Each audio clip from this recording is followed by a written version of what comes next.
Okay, so I think we're ready to get started. So first and foremost, thanks everyone so much for joining us on today's webinar, E-commerce Holiday Prep, Expert Panel on the Right Financial KPIs for Success. My name is Jeff. I'm the head of marketing at A2X, and I'll be your host for today's webinar. I'm joined by James Erving, who's the head of sales at Fathom, who will be sharing co-hosting responsibilities with me. We're incredibly lucky to have three e-commerce accounting experts in our midst today, answering all of our questions. We have Cyndi from Bookskeep, Wayne from B-Ninjas, and Saman from Ottit. Before we get started, it would be awesome for each of you to provide a brief overview of yourself and your practice, and to give everyone an idea of why you're so well suited to talk to today's topic. So let's start with Wayne, and then we'll go to Cyndi, and then we'll go to Saman. Sure, my name is Wayne Richard, and I'm the managing director of B-Ninja's US division. We deliver bookkeeping, financial reporting services specifically to e-com brands across both Amazon and Shopify. I live and breathe e-commerce finance. So I think through our years of dedicated focus in serving brands that I can bring a unique perspective to the conversation. Awesome. Thanks, Wayne. Cyndi? I'm Cyndi Thomason. I'm based in Arkansas in the U.S. We serve clients all around the world, but focus primarily on folks that are in Amazon, Shopify, Walmart, multi-channel. We're also a Profit First practice, and I'm the author of Profit First for e-commerce sellers. We've specialized in e-commerce since 2015, and we look forward to contributing today. Awesome. Thanks, Cyndi. And Saman? Hi, everybody. My name is Saman. I'm the founder of Ottit. We are a full-service e-commerce bookkeeping firm. We only work with Shopify merchants. We've been at it for 2 years, but I've been a direct-to-consumer operator for 8 or 9 years previous to that. So we do this through the lens of what an operator needs, and here we are. Amazing. Well, thank you so much for joining us and lending your expertise for today's topic, which I think is incredibly interesting. So we'll jump into the agenda. First and foremost, we're going to talk a little bit about the differences between operational, marketing, and financial KPIs. Many in our audience today are likely well attuned with their operational and marketing KPIs, and are interested in understanding and finding out which financial KPIs that they should be tracking, especially over the holiday season, and why. So that's going to be the second topic that we're going to jump into. And then we're going to also go into tips and tricks on how to set up financial KPI tracking for your holiday season and beyond. Because really, everything that we're going to be talking about today, although there's going to be some holiday nuance, these are practices that you can employ on a day-to-day basis going forward that are going to help make your business significantly more successful. Okay, so first and foremost, just a brief primer on the differences between operational KPIs, marketing KPIs, and financial KPIs. Operational KPIs, by definition, are metrics that reflect the efficiency and effectiveness of a business's day-to-day operations. So think things like order fulfillment cycle, inventory turnover, return rate, net promoter score. Marketing KPIs, although can be included in operational KPIs, are more specific to your acquisition motions. By definition, metrics that reflect the effectiveness of marketing activities and its contribution to revenue and growth. Examples of this include conversion rate, customer acquisition cost, customer lifetime value, return on ad spend. If you're a part of DTC Twitter, marketing KPIs tend to be where it's at. Also, some operational KPIs sprinkled in as well. Financial KPIs, on the other hand, by definition, are metrics that reflect a business's financial performance. Examples of this include gross margin, contribution margin after marketing, net operating profit margin, EBITDA, cash flow, COGS, operating expenses. Put incredibly simply, financial KPIs help you understand if you're making money, and then where to put that money or where that money is going, so on and so forth. It's the flow of money through your business. Anything, and I'm going to ask this question to the group, anything that you'd like to add on the definitions and the differences between these three buckets? Looks great. Fantastic. So before we get into kind of the Q&A on the panel, just to speak to why financial KPIs matter, First and foremost, it provides you with a view of the overall financial health of your business. Things like profitability, liquidity, so on and so forth. This is where you get into the nitty-gritty of if your business is actually performing and making money. It also gives you an understanding of long-term sustainability, informs investment and financing, and these are the metrics that investors and lenders, so on and so forth, really care about. Helps mitigate risks if you're going to run into potential cash flow issues in the future, if you might not have enough to purchase inventory, so on and so forth. And although different from marketing and operational KPIs, they actually help reflect the performance of those marketing and ops strategies. Are your marketing activities actually generating revenue, and is it doing so profitably? Again, this is just a high-level overview, a primer on the differences between these three buckets. We are now going to jump into the questions, unless somebody has anything that they'd like to add on the importance of financial KPIs for e-commerce specifically. That's so good. That means I did a decent job on the definitions. Okay, so let's jump into the crux of our panel today, financial KPIs to track this holiday season. I'm going to kick this off with a relatively easy question. In other words, I'm going to start with the end. Mission critical financial KPIs. So I'm going to ask the group, this is open-ended to everyone.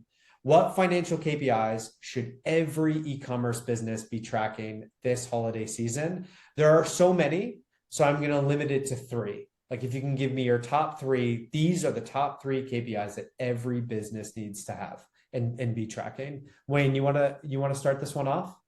Yeah, I'll start out with a favorite. It's really contribution margin. I think for us, an understanding of this financial KPI is certainly important through any season, but particularly when we have the holiday rush in sales volumes peaking to yearly highs. It really is simply a measure of the revenue remaining after removing your variable costs like fulfillment, cost of goods sold, advertising, and payment processing fees. It helps really advise you around how much funds are available to invest in marketing and wages and team costs and your various OpEx expenses. Awesome. Saman? I'm a contribution margin is number 1, so Wayne nailed it. But what I'm really focused on for my merchants is understanding what your break-even ROAS is, even though it's not a financial KPI per se.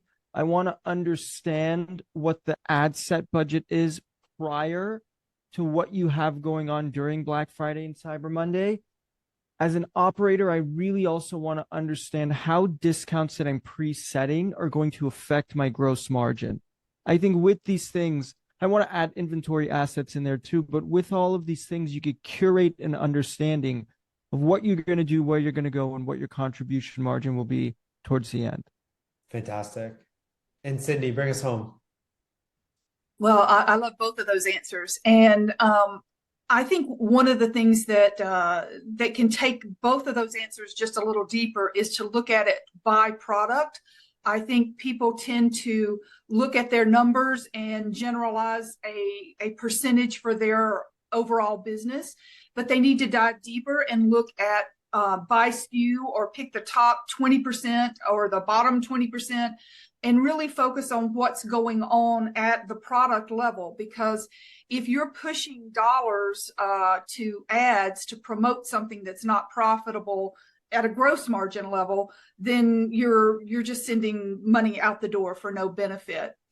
And then another way that we like to look at the marketing KPI is media efficiency ratio, and really understand from an overall perspective, what is that income coming in, and divide that by the media spend to understand, is that efficient? Are you really bringing dollars into the business based on the dollars that you're spending? We like to track that all the time, not just at the holiday time, but certainly at holiday time, it's important to understand that those ad dollars are providing benefit to you. Especially as you're increasing your investment to take advantage of the busiest time of year. That's it. So Cyndi, I'm going to pass the mic back over to you, and we're going to jump into kind of our first foundational question: accrual versus cash accounting during holidays. We do have I guarantee there's a percentage of today's audience that are on cash accounting and another percentage on accrual. Can you talk about how accrual and cash accounting methods impact the assessment of financial performance during the holiday season, in which you would recommend of the two? Well, we like the accrual methodology because we want to understand profitability. To be able to accurately calculate contribution margin or gross margin, you have to be doing accrual accounting. Now, if you're fairly new getting started, that may seem like a big leap and a lot of expense. So you can do a modified approach, a modified cash, modified accrual type of basis, where you're looking at the P&L from an accrual standpoint, at least through the gross margin level. And if you can see profitability through the gross margin level, you're getting the data that you need to really make good decisions for how you're spending money in the business. The operating expenses just aren't as critical to be handled on an accrual basis for somebody starting out. So if you're considering making that leap from cash to accrual, there's a step in between that may save you a little bit of money to move towards accrual, give you a lot of that important data for making decisions without some of the expense. Just a quick follow-up question on that, and I guess this is for the group. At what revenue point would you suggest folks on cash start to think about accrual?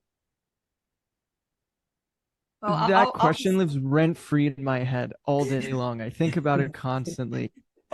I'll put an easy number as $1 million.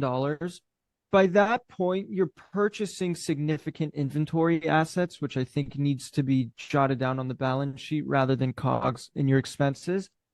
At $1 million, you can also at that point afford to take a deeper look into your financials, where you can leverage some of the brilliant minds here and what they have to offer. You don't really want to do it yourself. You want to have a professional do it for you. I'd like to jump on to what Saman said. I typically advise anytime you move beyond a side hustle and believe that this is something that you're going to make an investment to help grow, it's critical to understand the profitability and how that alignment of sales with your variable expenses contributes to the profitability of what the brand represents. So for us, we typically advise it much sooner than $1 million. If folks are making the investment into accounting technology, software, an expert team to come in and manage, it only makes sense to use the best-in-class workflows. So for me, my opinion is one that if you're looking to make those significant investments, it probably makes sense for you to move toward an accrual-based view of your financials. And I'll just jump in too. I agree with the approach Wayne mentioned. We also kind of, if somebody's just doing this to see if it's a hobby, then don't spend that kind of money. But if you're ready to be serious about growing a business, you really need to understand profitability. And while accrual can be challenging, I think this is where A2X shines, because you take a lot of the hard work out of the accounting on an accrual basis by being able to pull that information over and make it easy for someone to make that jump from cash to accrual on the revenue and the inventory COGS side of things. So, the bar is a little lower if you've got A2X working for you, I think. 100%. I'll add briefly, if I could, to Cindy's point. It's easier to make the transition when you're smaller, you have less SKUs, and you're ramping in and building upon the A2X, QuickBooks Online, or Xero as a tech stack. Once you're looking to make that jump after you've already identified a quite varied product set across hundreds of SKUs, that transition becomes a little more daunting. So being able to grow into the accounting solution with these best-in-class workflows, such as using accrual accounting for your financial management, is one that should start quite early. What I like about Saman's point, though, is like, if you're watching this and you're generating $1 million of revenue, then this is probably a wake-up call, right? Like, it's like, oh, Okay, well, now I should probably start thinking about this. But to both of your points, the earlier the better, right? Because it's a lot easier if you start to do it foundationally. But if you're not doing it by 1 million and you're here right now, um, consider this a motivating factor. Cool. So on to the next question.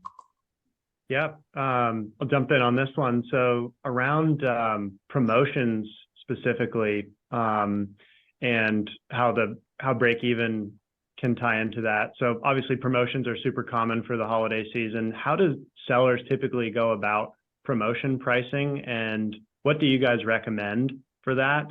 And how could a break even analysis help on that? So we'll start with Saman and then go to Wayne on this one. I truly believe this is one of the most important things you should look out for. I think what a lot of operators tend to miss, especially during Black Friday and Cyber Monday, is whether they're even or whether they're under. I think they're all chasing revenue to come in. Oh my goodness, we 3x'd our sales. But what's really happening underneath the hood? Don't get me wrong, creating an irresistible offer for somebody is incredibly important. I think saying something's 50% off is inherently way more valuable to the merchant that's going to be buying your product than 30%. But you don't want to be losing on that first purchase, especially during Black Friday. You've spent a year working your tail off, building customers, getting that acquisition, enriching your database of customers that you have. This is the moment where the money should be coming in from your existing customers, and your break-even point with new customers should be really at the positive. So you want to be looking at what your ROAS is, what your discounts are, how everything feeds together with whatever your actual costs of goods are per SKU. Consider what you're doing, balance it out. So when you give that discount, when you plug in your ad spend, even if you're a penny positive, it's better off than being in the red. It's your moment to shine, but these numbers are going to dictate what you can and cannot do. And Wayne, anything to add to this one? And you asked what most brands did. I wish I could say most brands did a thorough break-even analysis and understood their fixed cost and how different pricing scenarios impact against the variable cost at scale that they typically see across the volumes of sales through these amazing offers they're introducing through the holiday season. But the vast majority simply don't. They look at competitors. They look at pricing as really a reactive decision made in their business. So I think this presents a wake-up call as well to Jeff's earlier point. Really use the tools available and the resources available, like many members here on the team, to dig in and be more proactive and thoughtful and confident about your pricing strategies as you enter the holidays. There's so much information available out there on DTC Twitter through the amazing content produced by the growth agencies. Lean in, do the research, understand, but be bold in your pricing. Be an individual, set pricing in a manner to which helps you grow and scale your brand, believe in your products. I think many times it's simply not a resource or a tool that brands use to help grow. It's almost a surprise at the end of the year. Wow, how is it that we generated all these sales, yet there's no money left in the bank account at the end of the year? And it's simply, to Cyndi's earlier point, they scaled losses in some occasions. They priced at a discount so significant that it left them very slim contribution margins that were ineffective in covering the increased cost that they saw to service those additional sales through the holidays.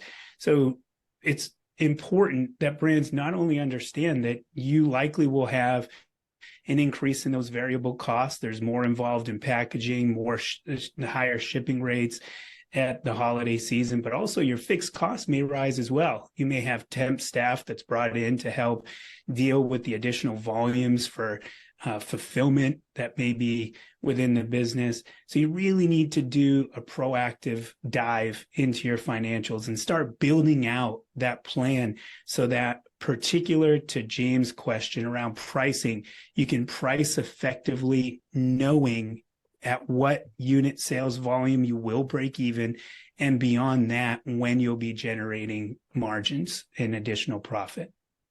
On the flip side, cash flow forecasting for peak season. Can you share insights on how to effectively forecast cash flow for the holiday season, considering the potential for both high revenue and high expenses?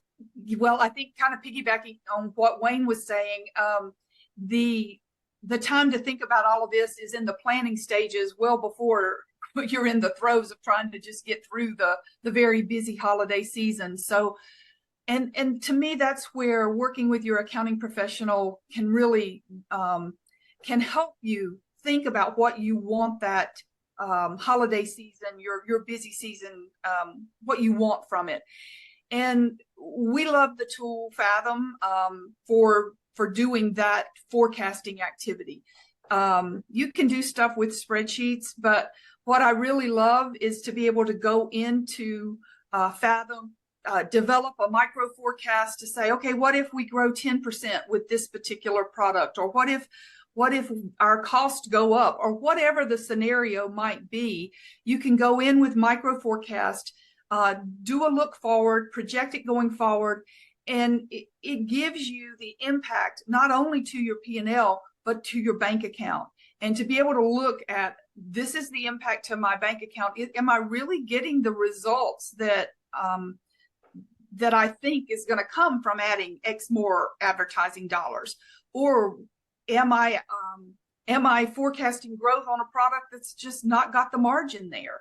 And look at how it takes cash out of the business to have that product on the shelf whenever it's not going to provide any margin. So the time to do all of this actually is in the summertime. And, sit down and think about, all right, what do I want my holiday season to look like? What do I think my real opportunities are? And get your financial team involved to start modeling how that might look. Because I think there'll be some surprises for you. Anytime you look beyond just, oh, well, yeah, it could generate this much more revenue, and look at, well, what's the bottom line impact to cash? There's things to be learned there. And Fathom makes that really easy to set up and model. That's awesome. We are 2 weeks ahead of Black Friday, as we mentioned earlier.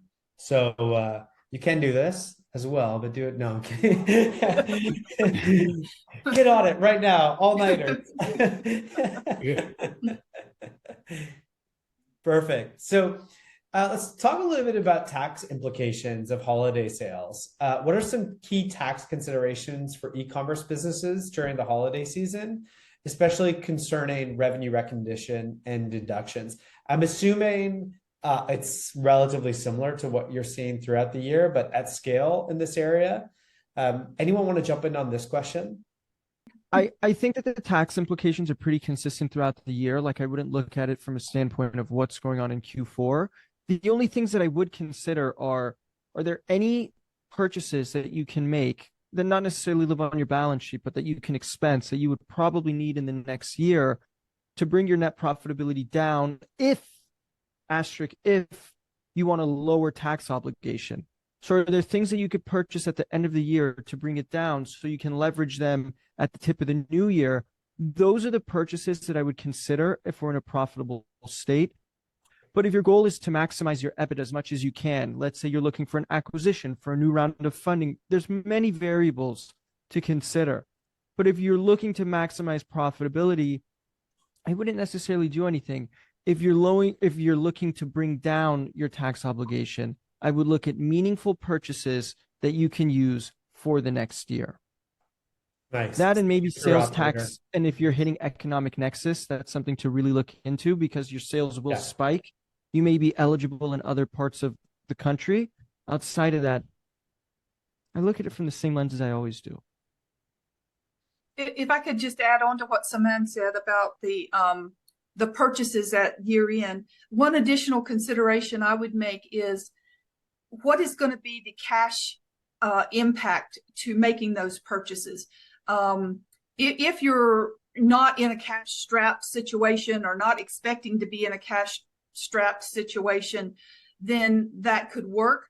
But what I see happening with sellers is they will try to minimize their tax bill and then end up needing that money to pay back on their inventory or to pay on their tax bill for the year. And they've sent that cash out the door buying a year's worth supply of printer paper or something like that. And that cash could have done them some good. So just be mindful of the impact it's going to have to your overall cash balances and the need you're going to have for cash in the new year. Okay, so now on to assessing financial leverage for stocking inventory. In your experience, how should businesses assess and manage financial leverage when stocking inventory for the holiday rush?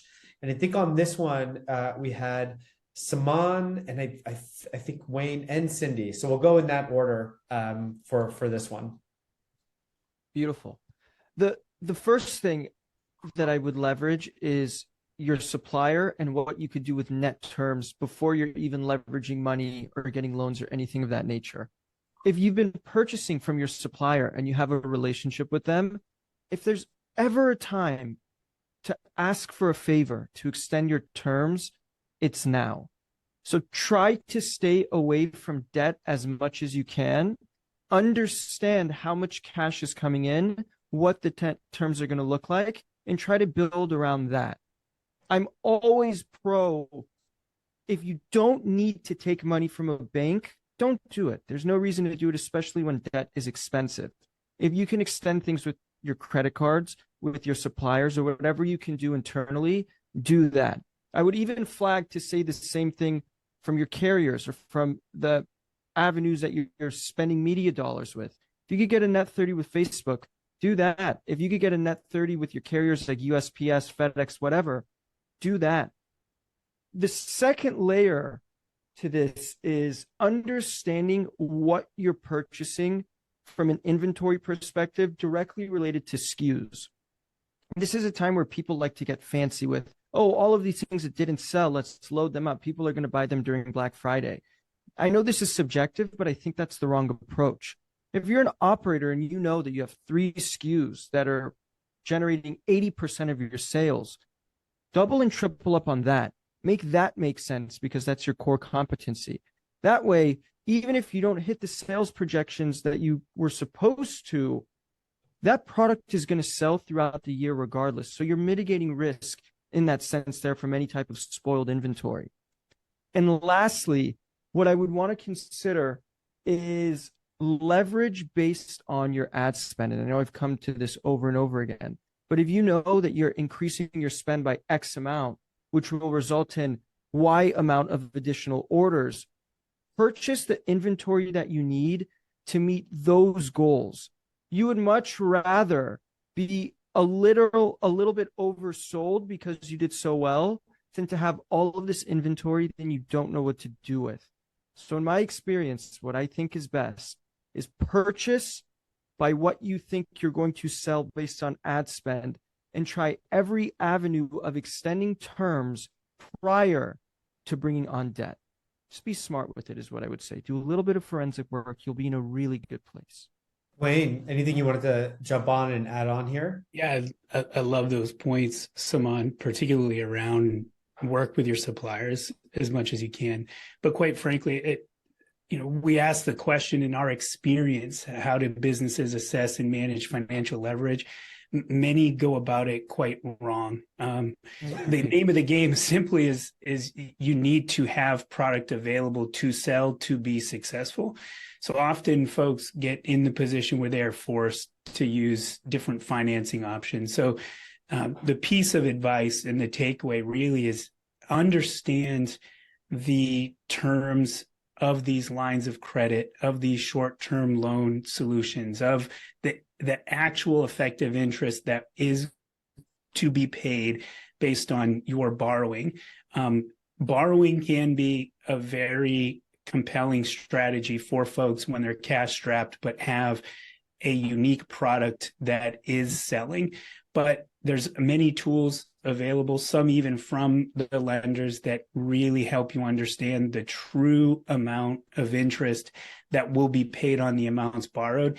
And as Cyndi mentioned earlier, this is not an activity that you're running through today, 12 days before or 3 weeks before the peak holiday season. This is something you're proactively planning for in the summer months and working through and shopping with the various lenders, using different opportunities to maybe ask friends and family if you're new and starting out, but have a compelling case of a product that is in fact gaining traction and selling, and then looking at local credit unions, looking at your credit cards that are available to you as ways to help fuel this, what could be the most impactful growth opportunity in your business, which are those peak holiday seasons. And Cyndi, anything to add before we jump on to the next one? Well, from a profit first perspective, what we like to recommend to people is that they set themselves up to be their own bank. So a simple strategy is to just create a inventory bank account. And as your sales come in, to pull off that cost of goods sold amount for the products and move it over to inventory. And you're starting to set money aside for your replenishment. The other point I want to make is when you are looking at bringing on debt, it's a good time to go back and look at your gross margin and understand if you're going to borrow money to bring that product on, is that product selling at high enough gross margin that you can also afford the interest? And interest used to be really cheap, and now it's not. It's a lot more expensive. And these credit cards that you get that you could used to drag out for 6 months paying back, now they're giving you much tighter windows, and they're putting a 25% interest rate on it. So if you're not going to sell, if something happens, you don't sell that product through, then you're looking at possibly having to pay it back with a credit card that might be 25% interest. So it's something to really put the numbers to it to make sure that you can afford the debt that you're considering. Yeah. Math it up. Yeah. Very cool.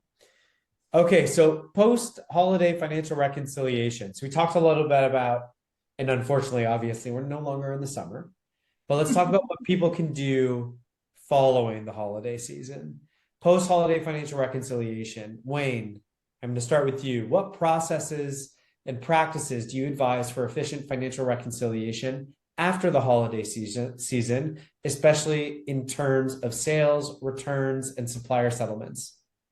Yeah, I'll keep it pretty broad. I think for me, it's not just an activity you look at after the holiday season. It's something that businesses that are beyond a side hustle, that are something that people are putting their blood, sweat, and tears into, should have sufficient systems, team, and workflows to support. So I would advise for brands to leverage accounting software, utilize tools, QuickBooks Online, Xero, in conjunction with A2X and Fathom, to help really get the support that they need to understand the results that were generated throughout the holiday season. It's critical, particularly throughout the holidays, to understand your sales returns, because these, in fact, will cost you money down the road. And sitting on product that had previously been sold may also create issues within the business. But then beyond that, supplier settlements, here, the bill comes due at some point. So you need to have resources available to help inform you around where cash has already been promised, so that you actually have it available when those bills come about and come due. Getting into analyzing the past year, the holiday season, and then planning forward for the next year, kind of thinking of it as a moment in time to then plan forward. How do you think about this from a KPI perspective? Obviously there are KPIs that should constantly be monitored, but it's a good time to reassess. How do you think about this with your clients heading into the new year? And this one will go to Wayne. I think starting out, I love celebrating revenue growth, right? So one key financial KPI, man, shout it out on Twitter, get the pat on the back, be a baller for a period of time, right? Like, you did a lot of hard work to get to a place where you also need to celebrate the victories. I think this is one that's quite commonly talked about. I 3X my brand, I 10X my brand. Get out, understand what that looks like. But more importantly as well, it helps define what needs to be planned for and provided for in the future. You now have established, in looking back, a baseline. That baseline now becomes what can be a starting point for planning, looking ahead into the future year. So to Cyndi's point, you could begin to start allocating buckets of finances throughout the prior 11 months of the year, so that, like Christmas, it's no surprise, right? Black Friday will come about every year.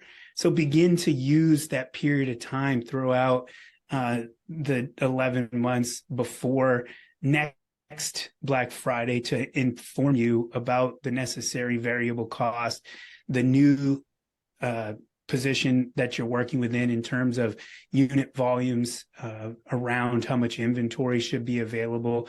Also look across those product offerings and the margins that you really saw sell, so that you can identify more proactive measures on advertising more effectively those products at the forefront of your campaigns. And I'll leave it at that and allow for others to jump in as well. One thing that's really interesting from looking at the numbers objectively is understanding where you've either excelled or fallen short. I'll give a little tidbit of an example that I think would be useful. If you know that your average order value, for example, is $50 and you're not break even yet, and you need it to be at, for example, $56 based on all the other data that was aggregated, this is a moment where you can actually leverage your books to what you really care about as an operator, to understand, okay, if I need to increase this by $6, what can I do with upsells? What can I do with post-purchase? What can I do with additions into my Ajax cart? If this is language that you don't understand, if you're like an accountant or whatever, just bear with me. Shopify merchants will get this.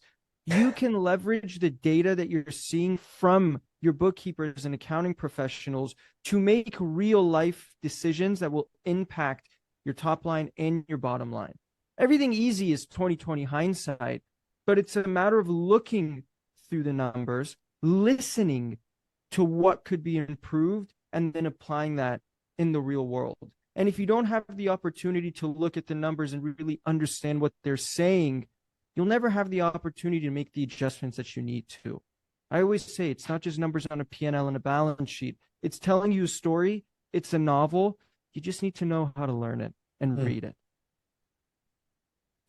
Yeah, I totally agree with both of those points. And also make yourself take the time to do the work, to do a post-mortem after the end of the holiday season.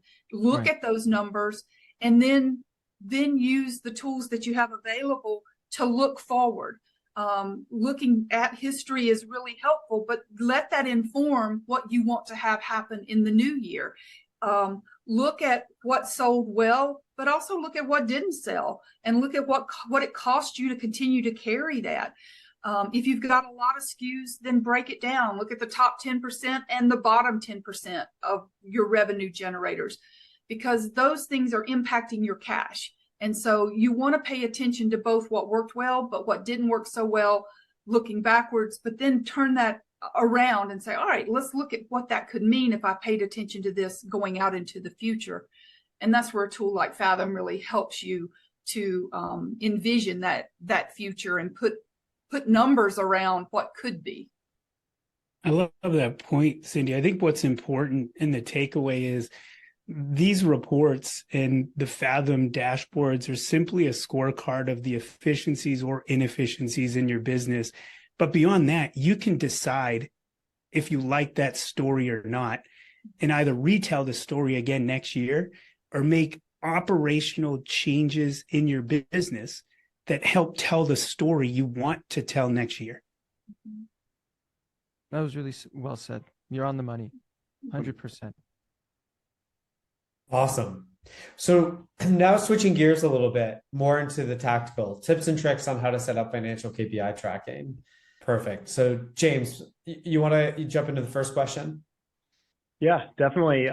So on the tech front, there's a lot of different ways to track KPIs. I'm sure you guys have seen it all. But what do you recommend when you have a new client, coming to you? What do you recommend sellers use for financial KPI tracking? And does your recommendation change at all to the individual client?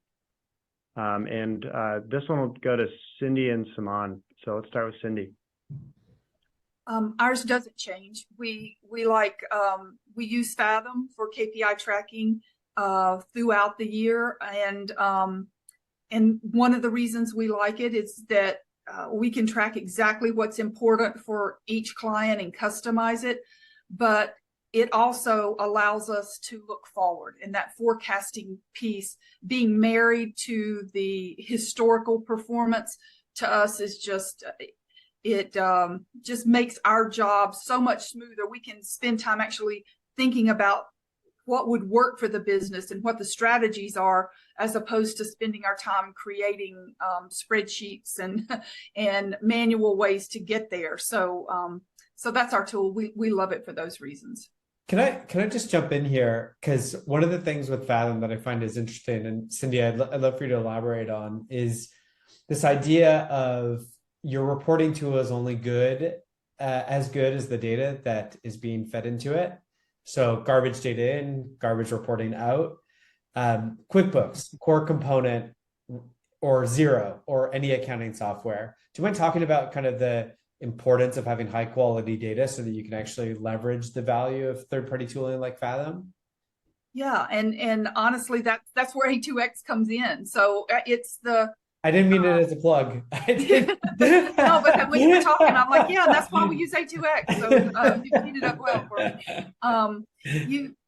If you're going to look at what your story is, I love the way Saman put that. If you're going to look at the story that you're telling, let's be sure it's the real story, right? I mean, having data, the junk in there telling a totally fictional story doesn't help you at all. So you got to have confidence in the numbers, and bringing that data into your accounting system in a way that you can trust it is critical. And the A2X piece is, I assume all of us here have come to rely on A2X because of the accuracy of it. And so we could look at other ways to get that data in, but the reality is we want our clients to have accurate numbers. And so having that partnership with A2X to bring the information into QuickBooks or Xero, and then have the ability for Fathom to help us report that out and tell that story in a graphical way, in addition to the tabular data, the way that flows just creates for our clients the ability to understand and have understand the data and have confidence that it's right. Yeah, I think, Cyndi, you mentioned a key point, right? Like, we're really in the business of selling confidence, right, and clarity in people's numbers. And you touched upon one of the aspects of confidence is accuracy, but I'd add also, like, timeliness is critical. And I think what Fathom, in conjunction with Xero and QuickBooks Online and A2X, provides us is an ability to seamlessly, almost in real time, have available to us these KPIs based on the integrations, and not be in a position where we're having to run a report in one accounting system and run Fathom and make sure that there are no variances between the integrations across each of these systems. So just one thing, I wanted to share is, just as much as that accuracy is a tenet of confidence, also that timeliness factor that we get out of this best-in-class tech stack is unparalleled. The only thing, those were both brilliant points to the both of you. The only thing that I can add is the way in which the data is interpreted. Our clients love Fathom because they can look at what's being presented and very simply go, oh, I get it. It's not a complex Google sheet with 50 tabs where it looks like it's a formula for NASA to send a rocket to space. It's not that. It's beautiful. It's simple. it's concise. And at the end of it all, they latch on to the information and actually internalize it, which is what I think more than anything that we do. That's the most important part of it all. We're doing God's work, but if they're not understanding what's happening, it doesn't matter. So you being that bridge for them to understand and get what's going on, invaluable. Yeah, no one misunderstands a graph that goes up and to the right, right? You can't miss it. You can't miss it. That's it. Well, and the point you're making, I think is great, Saman. One of the things that we've noticed as a result of using Fathom for our reporting now is we're getting better questions from our clients. They're now asking us for, hey, what do you think about this? Before we were like, did you open the file we sent you? And so now they look forward to it. They look at it, they digest it, and they say, what about this now? And so, you know, a KPI for our firm ought to be, you know, are we getting good questions from folks? Because that means we're starting to really impact their ability to use our product to develop a good business. That's a great litmus test. Are they understanding it enough that they can add color, ask questions, dig in? Yeah. Smart.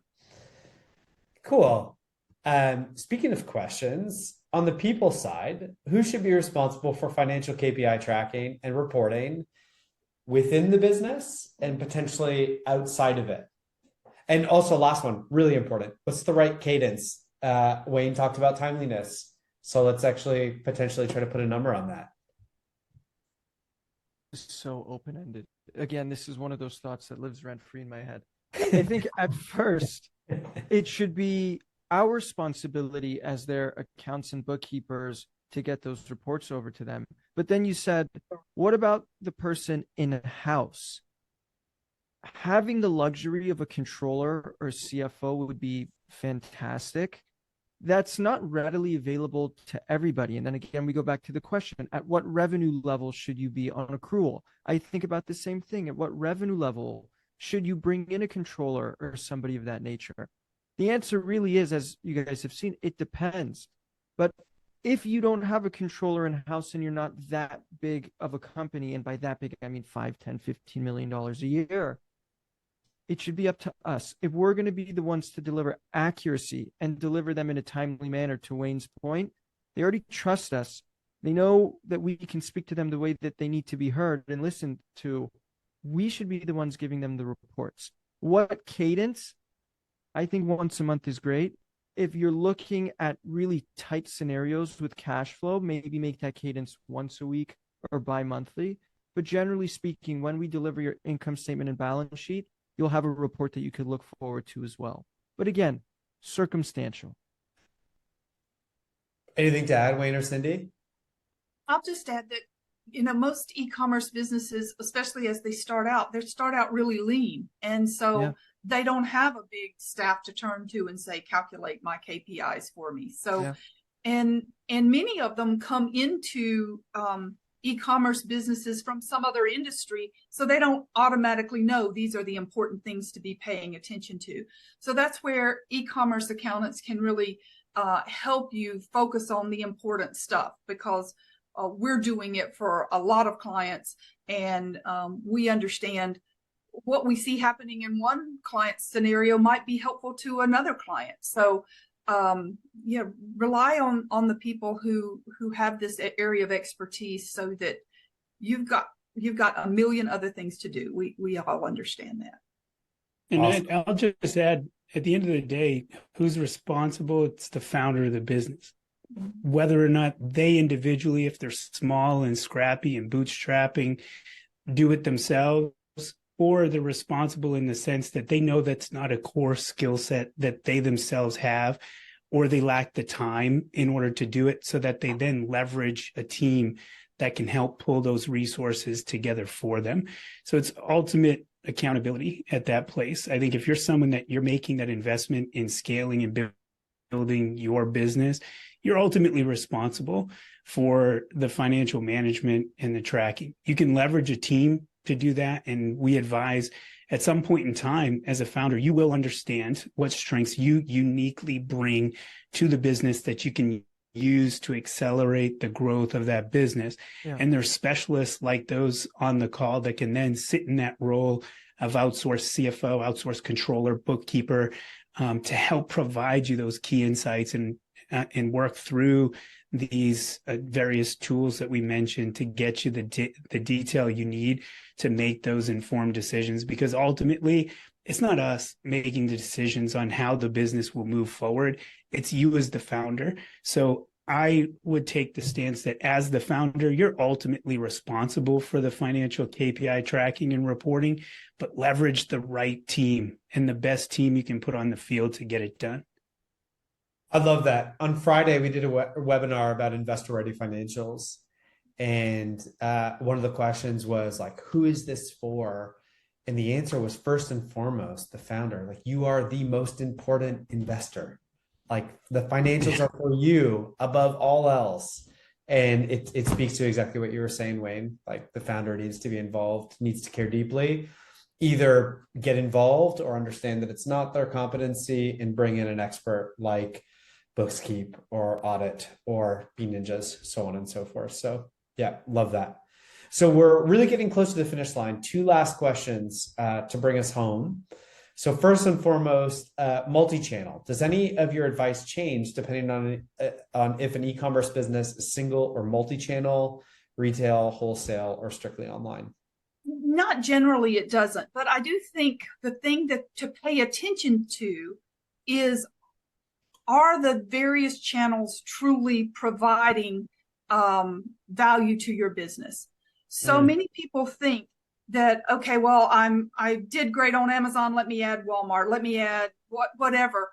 And they may get 1 or 2 sales on Walmart a year, but yet they've got product tied up there, and they're paying us to pay attention to it, and it's taking bandwidth in their head. And I really think, this is another great thing to look at the end of the year. Where am I really seeing the results pay off for my efforts? And focus and not, the shotgun may not be the best approach here. Maybe focus is the way to actually to grow and be successful, so that you're able to use your dollars to grow quicker. I love that answer. And I don't think about it as much from a channel perspective, because you're so right. Like, sometimes you could be trying to deploy other channels. That might be a distraction. But the one that I find funny, because there's like a visual image in my head, is the idea around payment processors and how you can get to kind of like an e-commerce purchasing page. And there's like 17 different payment processors that add a tremendous amount of complexity on the back end, but has little to no value in the purchasing experience for the buyer. And that's kind of like a trap that e-commerce businesses get into quite a bit. Like, the more payment processors, the easier it is to purchase, the more people are likely to buy, which is unlikely true. And then same thing with sales channels, right? Like, the more sales channels, the larger my audience, the more people are likely to buy. But really, it can add complexity, become a distraction, increase cost, and not necessarily bring in revenue. So it's a great answer. Less is more. I think that's what it comes down to. Simple will always scale better than trying to be fancy well. And this just comes down to that. People are spending $1 million a month on Facebook ads, and they're only selling via Shopify. They don't need Amazon and Walmart and this, that, and the other. Get really good at one thing, and then you could start branching off. But to answer this question, I look at everything the same, except if they didn't have any type of e-commerce presence and it was just retail or retail. But having multi-channels, I think A2X is this lever for that, breaking them up by sales channel, breaking up the chart of accounts. It just makes it all so nice and beautiful to work with. Thank you. By the way, I just want to make mention that James or I didn't ask for any of these plugs on Fathom and A2X. So just very much appreciate all the kind words. So let's move into our last questions. So this question I'm going to ask to the group.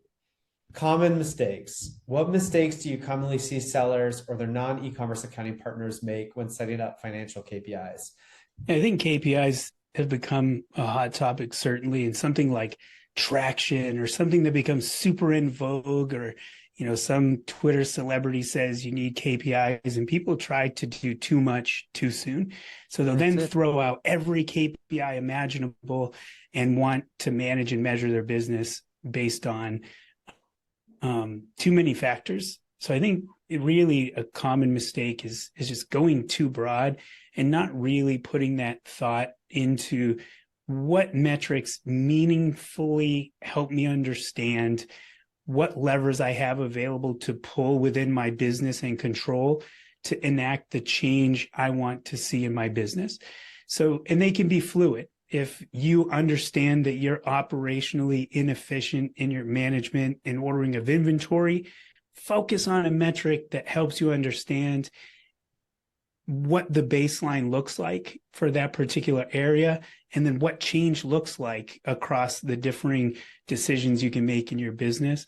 And then lastly, I did share kind of previously kind of that spotlight on revenue growth, but simply focusing on the glamour metrics as well. Each business is unique. You have different strength of team, different operational strengths that you bring to the table, different strategies around how you deploy product and get it in the hands of your customers. Understand what those strengths and weaknesses are and begin to build and measure first those KPIs that allow for you to make those big hit changes, and then add once you're beginning to see the results of those actions take place. That was so well said. Sometimes should say nothing, it'd be more valuable than not. Wayne is right on the money. I think people are doing too much. Focus on 2 or 3 things that are really going to help you rather than trying to do all of it. Inherently, we like to be busy, but the busy work doesn't necessarily us and going towards. If not an e-commerce accounting firm, I think it's going to be impossible or nearly impossible for you to understand what's really going on, because you don't understand the way that operators operate and the inner workings of e-commerce. It's a completely different ecosystem than real estate or a law firm or whatever you may be used to. So listen to the people that have done this. They will put you in the best position to understand what you need to be looking at, and you go from there. But to Wayne's point, simple is better. Well, I think the thing that I commonly see is that people don't have them at all. And I wish they had them, And so, I totally agree with Wayne and Saman. Start with a few and build on those, but start and then use them. Don't just have them out there to say, well, I've done my KPIs. Look at them, understand them, and then use them to predict what's going to happen in the future. That's the beauty of them, is they can tell you, they can, send up a flare when something's wrong, or send up fireworks when something's doing great, and you do more of it. But the reality is, get started with them, get started with a few, pay attention to them, and use them to then impact what you do more of or less of in your business. And I'll provide the last piece of advice or common mistake, and that is not working with an expert e-commerce accountant or bookkeeper like the ones that we have in the room today, lending their expertise and trying to support e-commerce businesses throughout the United States, but also around the world. So I want to say big thanks to Wayne, Saman, and Cyndi for joining us. If you want to find these practices and work with them, please visit the A2X directory. It's the number one e-commerce, the number one place where e-commerce businesses go to find expert accountants and bookkeepers. Bookskeep, Ottit, and B Ninjas are all A2 expert partners, gold partners, and have a tremendous amount of experience and expertise in the space. So if you're looking for your accounting partner, they're likely in this room today. I want to say big thank you for all of you for joining us. And for being so generous with your time and for your thoughts. I'll give everyone an opportunity if they want to provide some parting words, as most of the audience is getting ready for obviously their busiest time of year. And then we'll call it a day. So any parting thoughts? Best of luck to the sellers. And I know it's a troubling time where the nature of e-commerce is more difficult this year. than it has been in the past few years. So it's, really, I'm just offering them the highest praise in stepping in and running what are complex businesses. So best of luck in this holiday season. Stay away from factor rate financing. That would be my bit of advice. And honestly, another one is pat yourself on the back. I know it doesn't seem like you're doing much, but the thousands or tens of thousands of orders that you have going out a month are objectively making a lot of people happy. So if things feel rocky right now, just know that there's a lot of smiles on a lot of people's faces. So just keep going. If you could get through this year, it only goes up. Yeah, I'd like to echo both those thoughts and just wish everybody a wonderful holiday selling season. And to also suggest, take a little time after the season. Give yourself a little bit of time after the start of the new year and think about what you're wanting to do next year. It's the best time to really do that after action review while it's all fresh on your mind. After you've had a little bit of a break, then think about what you want to do different next year and be really deliberate about how you spend your cash at that point. One of the biggest mistakes I see in our profit first implementations is people are flush with cash and they go out and spend it, and not necessarily on the best things long term, but short term. So give a lot of consideration to, okay, what's my tax bill really going to be? What do I want to set aside for growth? Where is my highest debt? Really be deliberate with what you're going to do with that cash in the new year, because it's a unique opportunity to be sitting on all that money, we hope, at the beginning of the year. And so have a plan. Take the time to make a plan for how to use that money carefully for your business's best interest. All right. Well, thanks everyone for joining us. Have a great holiday season, and we hope to see you soon. Bye.